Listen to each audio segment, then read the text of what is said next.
Hello, Savannah. Hello, Savannah. Yes, And hello, Savannah. welcome to another edition of Candidly Kesha. I am so happy to be joined by Dr. Jamal Teray and Mr. Andrew Jones. I'm going to let them introduce themselves. Uh, Dr. Teray needs no introduction, of course. He is our resident historian, uh, know a little bit about everything person. So we're so happy he's with us tonight. What we're going to talk about tonight is all things preservation and why our culture matters in this community, why our buildings matter, why the people matter, why our history matters, why our stories and our memories matter. As we continue to chart our course for higher office, I am mindful of my goal to be citizen led and policy driven. And so there are a couple of core policy issues that we were faced with during our last city council meeting. And we'll get into that a little bit later. But we want to jump right in and not take up too much of your time tonight, but really ask that you and share this show tonight, because this is important information that people need to know. Now, on our agenda, this past city council meeting, which was this past Thursday, was an item whereby a vote essentially would yield an opportunity for a developer to demolish historic structures that are inclusive of the former Sidney A. Jones Funeral Home, now Campbell Funeral Home, and two, how do you say it, Andrew? Um, mid-century Mid-century modern. mid-century modern buildings on Whitaker Street. And there was an advocacy group along with some local residents who were advocating for a decision which would essentially preserve and protect those structures. And so the idea or the hope was to have them deemed as contributing structures to the core of maintaining that historical place in that area. Unfortunately, a majority on council voted against that will, against the will of the people. And so, Dr. Teray, I want you to just kind of lay the ground for the history of that building. The Sidney A. Jones, now Campbell Funeral Home, what that building means to so many in our community, and just what you know about it. Well, I'll have to go on and share some other things to get to that point. Why does Washington, D.C. matter to any of us? Why does Washington, D.C. matter to school children? Because we have people coming from around the entire country who go to Washington, D.C. They visit the Lincoln Memorial. They visit the Washington Monument. So they go and visit. They go to Southeast D.C. and go to the home of Frederick Douglass. They go there because it tells a part of our story. And the story is not just, say, starting in one location, but it comes from others. And so with regard to Sidney and Jones, with regards to that, because we look at the structure, but we also look at that structure being a part of another structure that got demolished. So that's why with the Campbell Funeral Home that struck that business, Sidney and Jones Funeral Home began in an area that we now know is Fraser Homes. So a lot of people are surprised about that. They were on Park Avenue, and that when you would go on Park Avenue in the 500, 600 blocks of Park Avenue, you saw homes over there owned by African Americans. Some of them were Victorian homes that were owned by African Americans. You had Black businesses over there, and Sidney A. Jones was over there, and they got caught in the crossfire of eminent domain and with regards to now having public housing. This was a cry that was led by W.W. Law and others, the NAACP, back in 1958, 1957. They said that you're targeting our communities for public housing development and the interstate highway system. So now Sidney A. Jones is forced to move from that location that we now know as Fraser Homes to Park Avenue in Jefferson, because now that's when that community becomes a transitional community, a community that, as I tell folks, now becomes, that was a part of our economic center and our political center. Sidney A. Jones what is unique about this, I also share with you, his son will later become a judge in Chicago.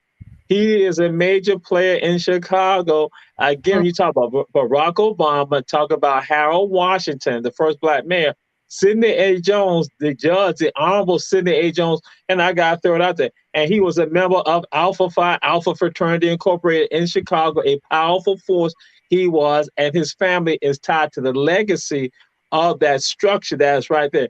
That is history because they moved from one location and they now are able to purchase that property and they're not able to have part again, the Black Wall Street area, not just for Savannah, but for Southern South Carolina and coastal Georgia. So that site right there is important to our story, to politics, the legal system, and regarding economics.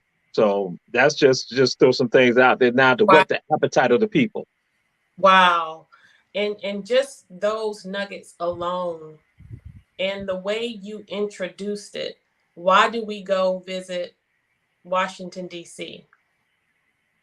Soon, people will have to ask the question, what are you going to Savannah for?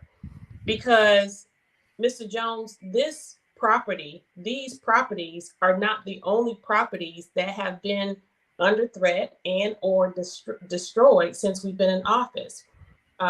I think the most egregious and heart-wrenching actions that have been taken in this community is the demolition of Bethel AME Church at Gwinnett and East Broad. One day the church was there, and one day it was gone. And despite and there's more demolition planned. Yes. In the neighborhood, as you know. Yes, sir. Yes, sir. They want to wipe out every aspect of that community. And so, fast forward to that. And for full disclosure, Mr. Jones, I want to acknowledge how you and I initially connected. One-on-one was more through our work with the removal of the name from the square downtown, formerly known as Calhoun Square. And we were actually on two different sides. You were advocating for a gentleman who raised funds for what eventually became the first African-American hospital in the country. Right. And he treated yellow fever victims who probably were buried right there. So he's the one person who the bodies in those cemeteries actually would have known by name, and he died treating them. Wow. And his name? Was John Aloysius Casey. Yes. And so we'll get him a plaque somewhere. Yes, we will. He didn't die in vain. He tried. He did his best. We want to give accolades and kudos to the advocates of Susie King Taylor and congratulate them on opening the door for these opportunities to come so that we can give consideration to his work. Fast forward. Well, let me just interrupt you. I mean, the fact is that the first time I came to Savannah was when I was a child in 1968. And the African presence in downtown Savannah was a part of being a Savannian. Mm-hmm. And I don't sense that anymore. I mean, it's just lost. I don't want to spin my laptop, but I have this fantastic painting from the John Duncan estate of a woman who has a basket on her head with fruit, probably going to the city market. I mean, the city market was the place where African Americans met from all over the region. There's this incredible part of African American history that was destroyed in Savannah, and it deserves to be preserved and resurrected. And so we see a continuation of this threat. And one of the things that and actually, let me interrupt. I'm sorry again, but we actually met over First Bryan Baptist Church. Yeah. Well, actually, we met before that, not other things. But that was another place where we met with the effort to preserve that church, which is so extremely important. And I have to, I'll acknowledge, conflict of interest is extremely important to my family. given that my relatives, the Gibbons family, gave Brian his house, his personal house, on the back of their property. And my other ancestors, the Bryans, recognized that Andrew Bryan was so important that they basically gave him a lot of money and helped him buy the land and his freedom to establish that church. And what's really important, it's not just about preserving the buildings, it's about preserving community and the people. And so many have lost sight of that. And we've got to preserve Savannah, and communities are important. So a lot of people come to Savannah just to make money. They're using it as a commodity, and it shouldn't be a commodity. We're Savannans, and we have histories that at the surface might appear to be different, but we've interacted for 300 years, and so let's get all our Savannans together and let's save this town. And someone actually recently asked the question, is Savannah a community or a commodity? And more every day as we drive through the corridors, particularly those downtown and midtown, it appeared that we are a commodity. But that we need to stop that. And it's not benefiting the people who were born here, raised here, grew up here, graduated here. Even those who retired here will no longer be able to afford to live here.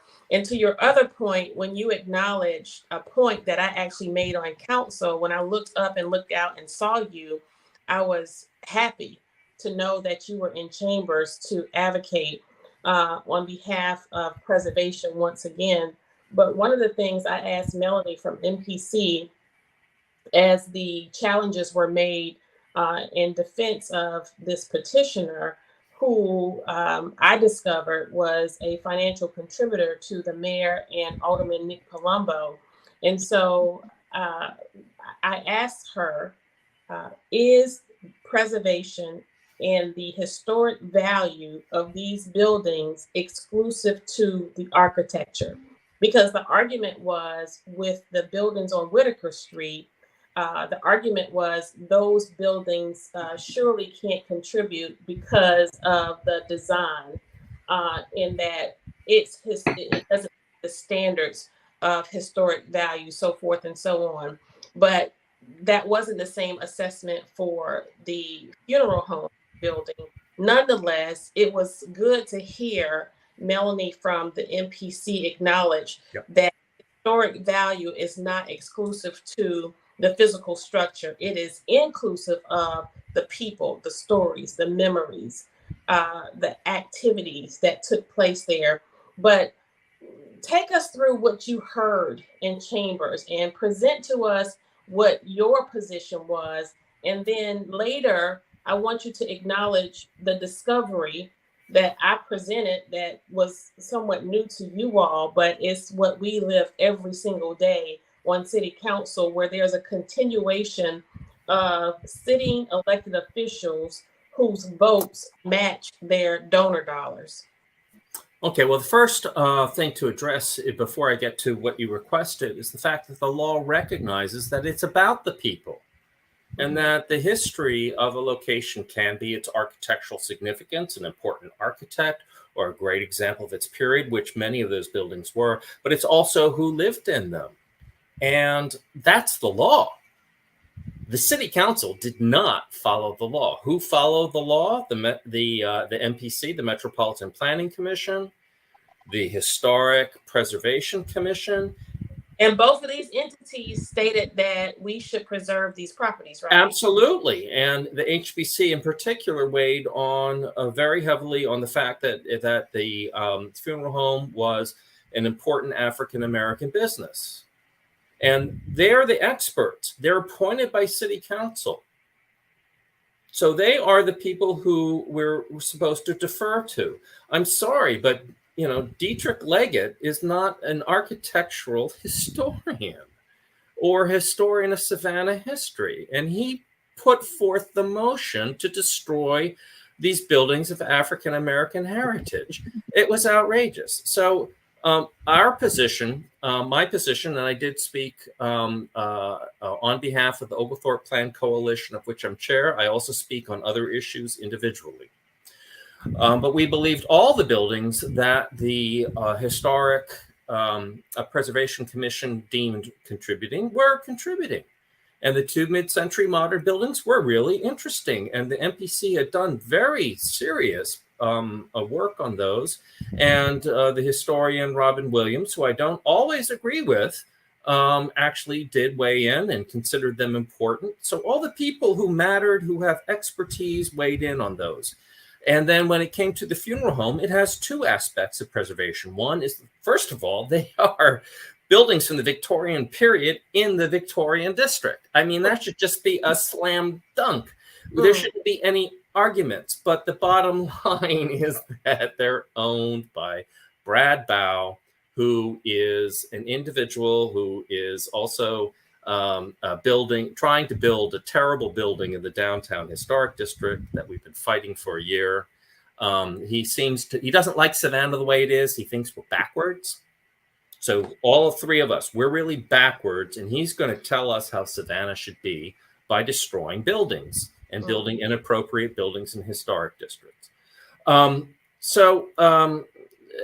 So we took the position that all of the three buildings that the HPC recommended be contributing would be contributing. Now, they didn't say all of them were. There were 5 buildings in front of them. And they made a rational decision, and they said that several were not contributing, and we agree with that. So you had all the experts on one plan. And everybody in the Victorian district, who I know, thought it was a done deal and that the funeral home would be preserved. But all of a sudden, at the last moment, Jay Melder decides that he's going to object to all of this. And word went out at the very last moment. Not enough time for people to get organized. I did get word. I did speak, and I spoke to Dietrich Leggett. And I said to Dietrich, I said, what's going on here? Why are we destroying Victorian buildings in the Victorian district? And he said, Jay Melder didn't understand what was going on. He's going to withdraw his objection, and you don't need to come to the hearing. Well, and I communicated that to a number of people in the Victorian neighborhood, and they said, Andrew, I'm a little skeptical. And I said, well, it appears, I looked at the agenda, and in fact, it hasn't been withdrawn. It's still on the agenda. And they said, Andrew, don't believe everything you hear.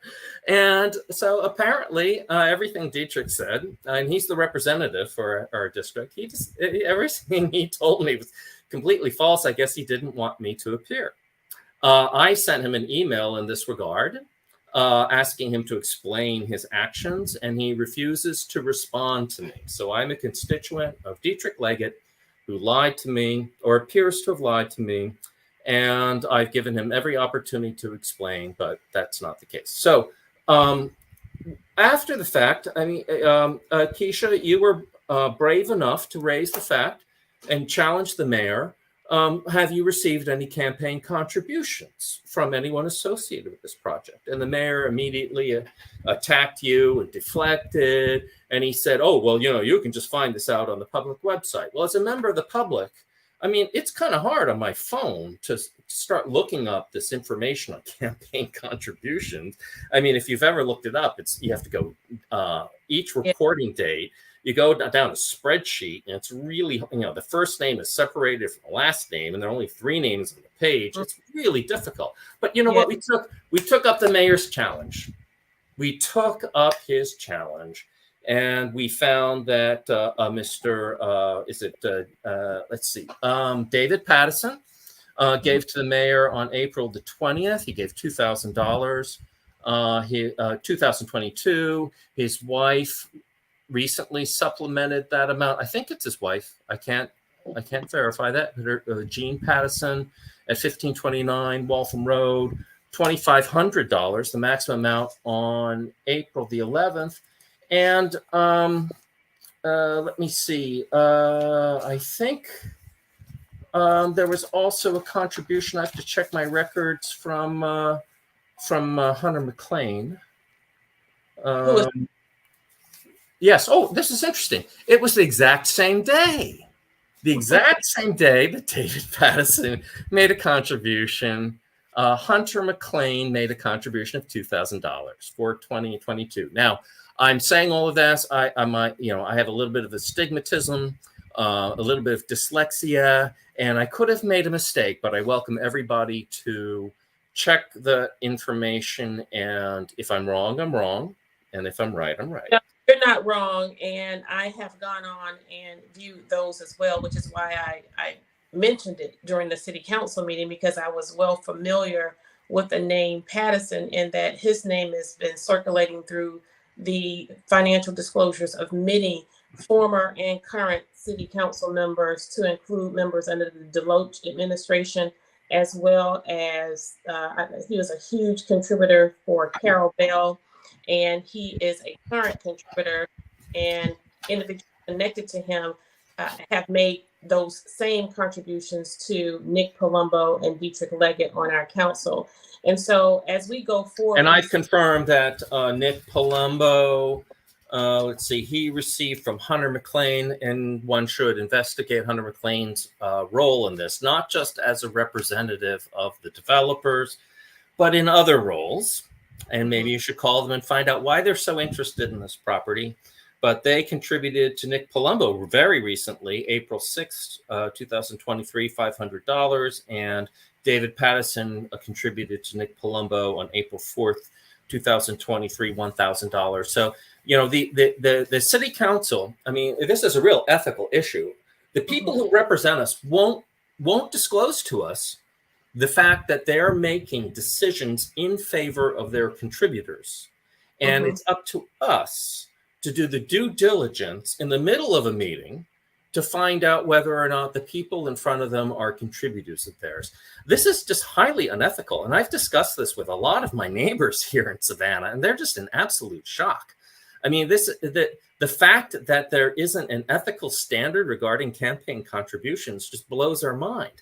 And I mean, this is across any political agenda or whatever anyone has. The fact that you would take money from people and rule in their favor, it's shocking. I mean, I'm shocked. And people say, Andrew, you're so naive. Don't you understand that the mayor and all of his buddies are on the take? I said, but I can't believe they're on the take and it's public. This is incredible. Well, it's one thing about being on the take, and it's another thing to be a part of and promote a citizen-led, policy-driven government, right? And so we see more and more why we are in the situation and position we're in. In 2019, we ran on an anti-establishment platform. We stated as a collective that there would be no business and out with establishment politics. And in short order, as I came in, one of the first things that I received criticism and ridicule over was the fact that I was asking for transparency. I asked for a forensics audit. I asked that this current council collectively adopt an ethics ordinance which would acknowledge that we would not vote on items for people who did business with the city and we received financial contributions for them. We would recuse. Yeah, and you should expand that to people who are in clubs or special organizations or trade groups, because that's how they do business in Savannah. That's why you walk down the street and you see some fugly building, a fugly building, and you say, how on earth did that get right built? We know, and we've got to stop that.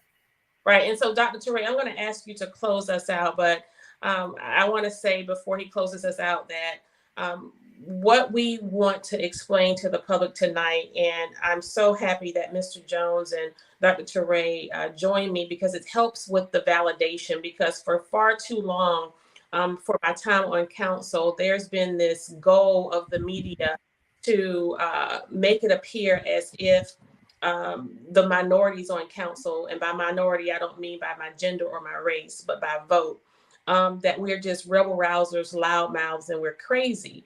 But we see that messaging and that narrative is formed by the media so that they protect the interests of the establishment. And so when we are blocked from the legislative agenda process, when I, as a sitting council member who garnered the second most votes in that 2019 election among everybody. I even got more votes than the mayor in 2019. When we decide that we want to go forth and follow the mandate of the electorate, to be criticized and ostracized for that is not fair when the media covers up the fact that we've been blocked from the legislative process, which would allow me to put forth or present legislation that's consistent with integral government or integral politics. And for those of you who have asked, well, what is it that you've worked on? Well, this is one of those items. This was one of those policy issues that I attempted to put forth because I know that if we have this policy in place, we would forego a number of contracts that does not support the greater good of our community. Dr. Teray? Well, I was trying to get. I had put my hand up. I was being demure about it. But when you all and you've heard me. Well, people on Owl Black Media have heard me discuss that there are times that there's a conflict that I have and that I cannot be on shows when you begin to mention people that I have an affiliation with. David Patterson attended Herschel V. Jenkins High School. He's a graduate of Jenkins High School. David Patterson, who you all are talking about. David Patterson's father, Bob Patterson, was the treasurer for Dr. Otis Johnson's campaign, for his first campaign.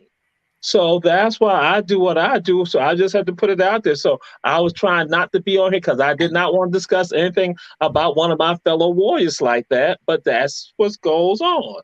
So But that's now because you're ethical. You're an ethical person. And the problem is that you're ethical and Kesha is ethical and the other people aren't.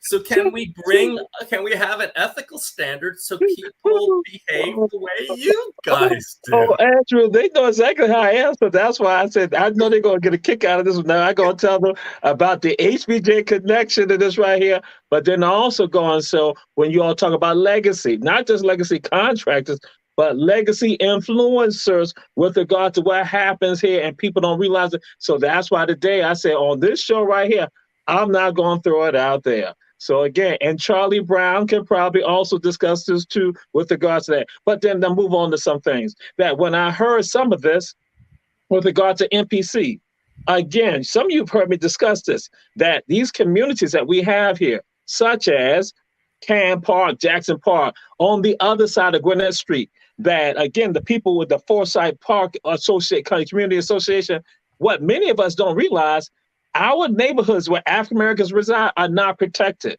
You have something that's called conservation districts. Those communities are protected. Ardsley Park, Chatham Crescent, Ardmore, Parkside are protected. Our neighborhoods are not protected. So anyone who comes in trying to flip houses, that means your property is not protected either. So that's one of the issues. That's when we're going to talk policies. We have to have people who are going to be about fair play. So again, right now, NPC, though you all you celebrate what regard to Historic Preservation Committee, what they did, but overall, the NPC has not done enough with regard to having our people and our politicians to go and say, protect these neighborhoods. It's got to come from you because also. And so, Andrew, I want to share this with you. When you talk about with Dietrich Leggett, what he did, I have to say, some of you may not understand this. It is something that's called self-hatred.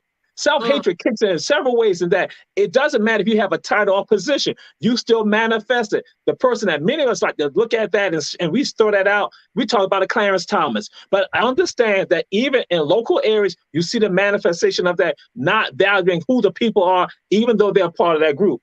But then also preservationists. This again, Andrew, you're one of the good people. And I've said this about some other organizations and entities and had conversations with city staffers about this, that for some preservationists, it is buildings over people.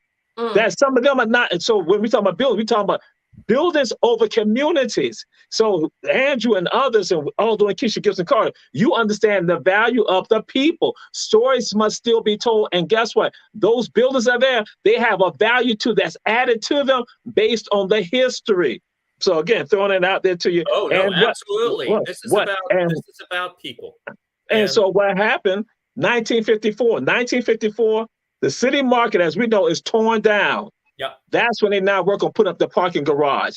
Yes, African Americans were intimately involved with the city market. And so some people allude to the fact that you had something called Bargain Corner to not be opened up on Barnett and also Bay Street, that people are saying, hey, we need to change that. And guess what African Americans did? They now started opening up other businesses right there in the city market as we know it today. But then what occurred? Well, now we begin to see people now trying to get us out of downtown Savannah in all the tourist areas. River Street, where we were located at, Captain Sam, and also Clarence Thomas' grandfather had a business on River Street. We were down there. City Market, we are down there. Somebody, Helen Murray, who was a friend of the Gibson Carter family, she and George Murray had a restaurant right there, Miss Helen. So then also you have Broughton Street. You get us out of these areas because, again, you're trying to wipe out a part of who we are in this community for the tourist areas. And so now Van. we come to where we are today. He's trying to whiteify the city, and there are a lot of organizations that are trying to do that too. They're trying to remove the traces of the African American community, which is important to the city from way, way back.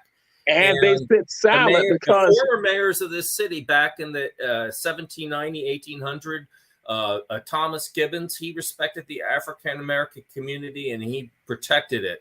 But what we're looking at wants tourists. He wants tourists. Well, no. What it is the continuation of the story in 1954. So I've gotten on some preservationists here. I said, you all said nothing about our communities when they're being torn down.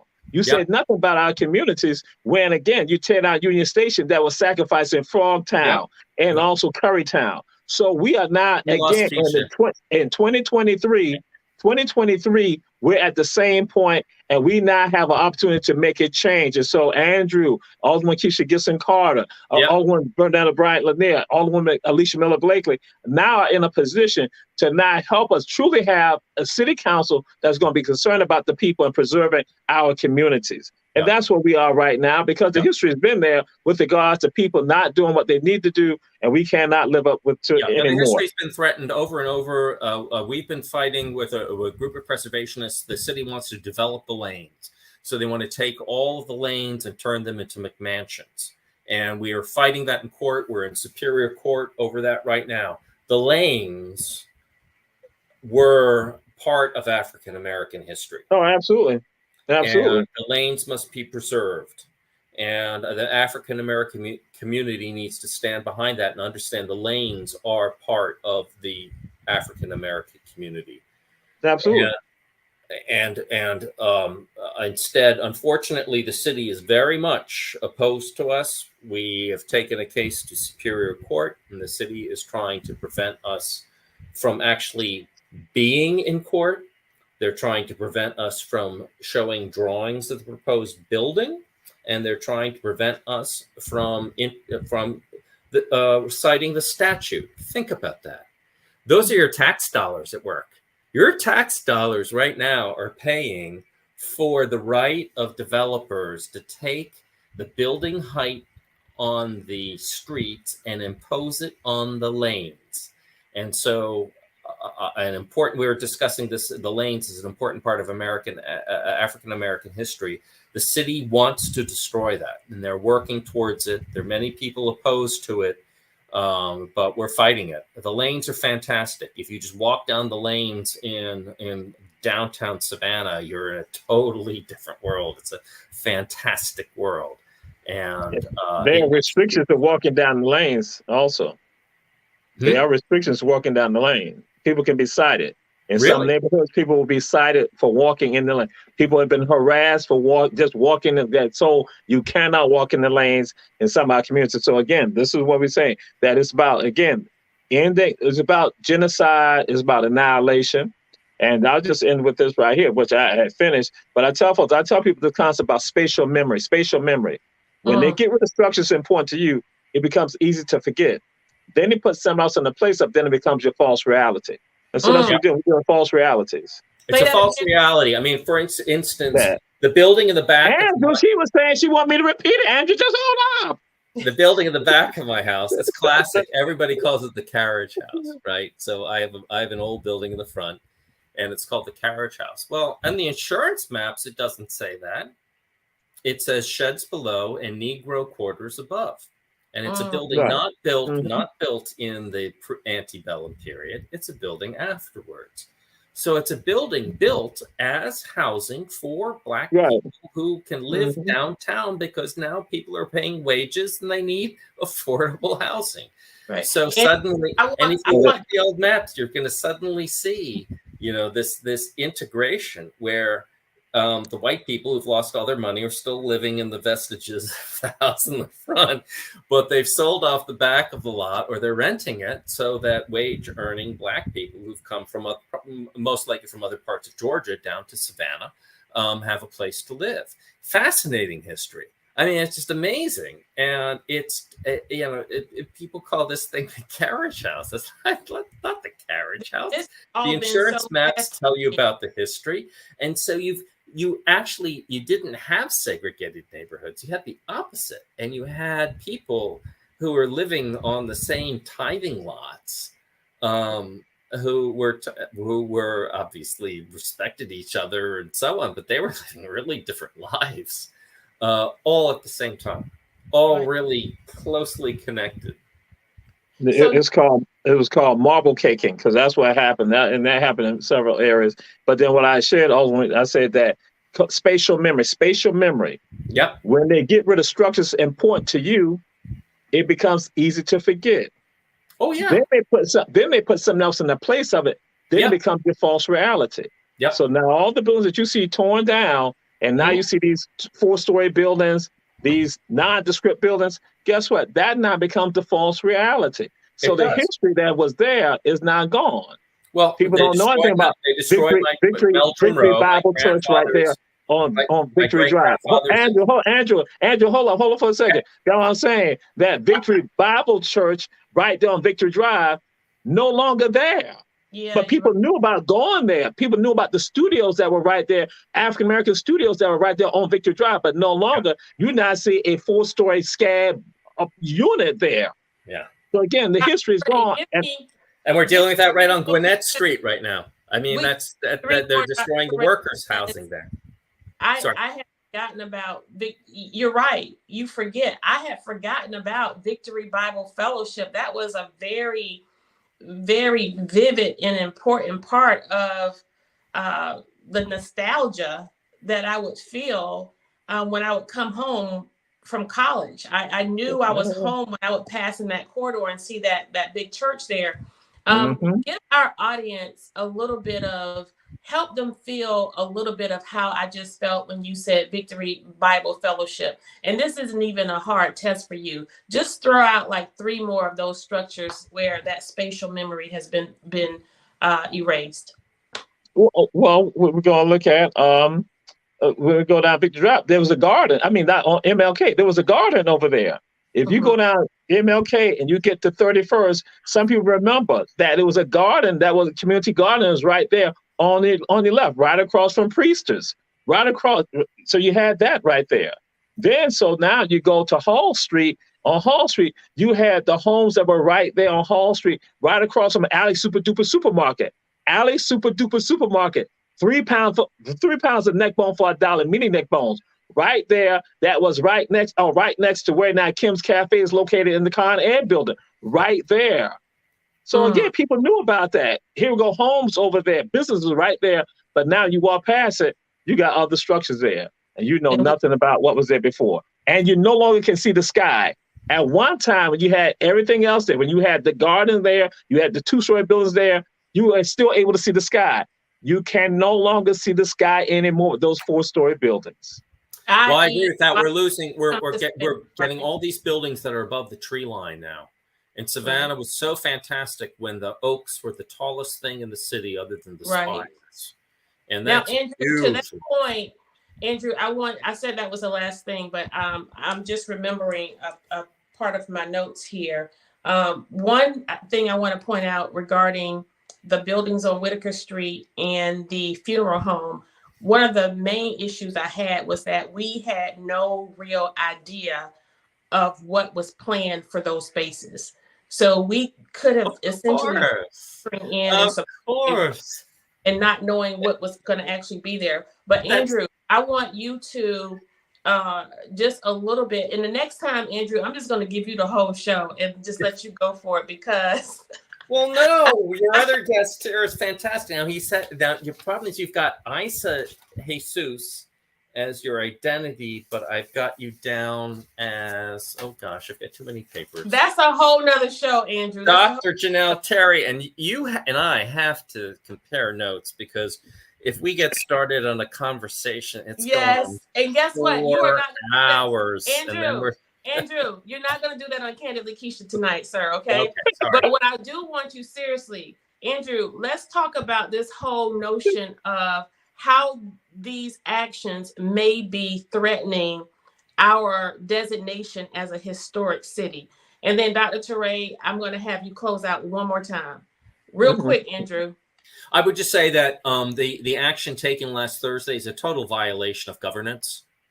And there are rules and there were decisions made by the appropriate bodies that were appointed, but then the city council, based upon what appears to be the contributions that were made by various people involved in the project, they won the vote. That is, without governance, we're not a historic district. It's a free-for-all. It's a lawless free-for-all, and that poses huge risks to our status as a national historic district, certainly downtown, and just generally to our credibility as a historic area. Thank you so much, Andrew. Dr. Teray? This is a time for good people to come together. Good people must come together. And that is not a Black issue that some people tend to think. Caucasians have to understand that this is going to be something that if you don't look out for us, it will come to visit you. Latinos and Asians, everyone must understand we must come together because, again, we see that it is what's going on. Savannah has now basically become a prostitute for other people. That's what's going on. Savannah is a prostitute for other people to come here that make money off us, not looking at creating communities, but just creating dollars for themselves. I agree with that last statement entirely. Completely. And say at close, a threat to preservation anywhere is a threat to preservation everywhere. A threat to culture anywhere is a threat to culture everywhere. So it is incumbent upon all of us to be a part of not changing our culturally blended community that we all know and love. We want to wake up and recognize the place where we are. And more every day, when I drive through the streets of Savannah, I do not recognize this city. I embrace growth. I embrace development, but we want it to be smart. We want it to be inclusive, and we want it to be compassionate. And with that, gentlemen, I want to say thank you so much for joining me. I would like to continue this conversation as we go forth. I want to thank Mr. Jones for putting forth and presenting to me what could potentially be an ordinance that this council can adopt. I have shared it with the media because we want to be fully transparent, and we want our media affiliates, both print and television, to recognize that this city is only as safe as you are honest in your reporting. And so we want you to pick up these pieces and be integral and provide coverage and not cover. Thank you so much. You all have a good night. And we love you, Savannah. Thank you.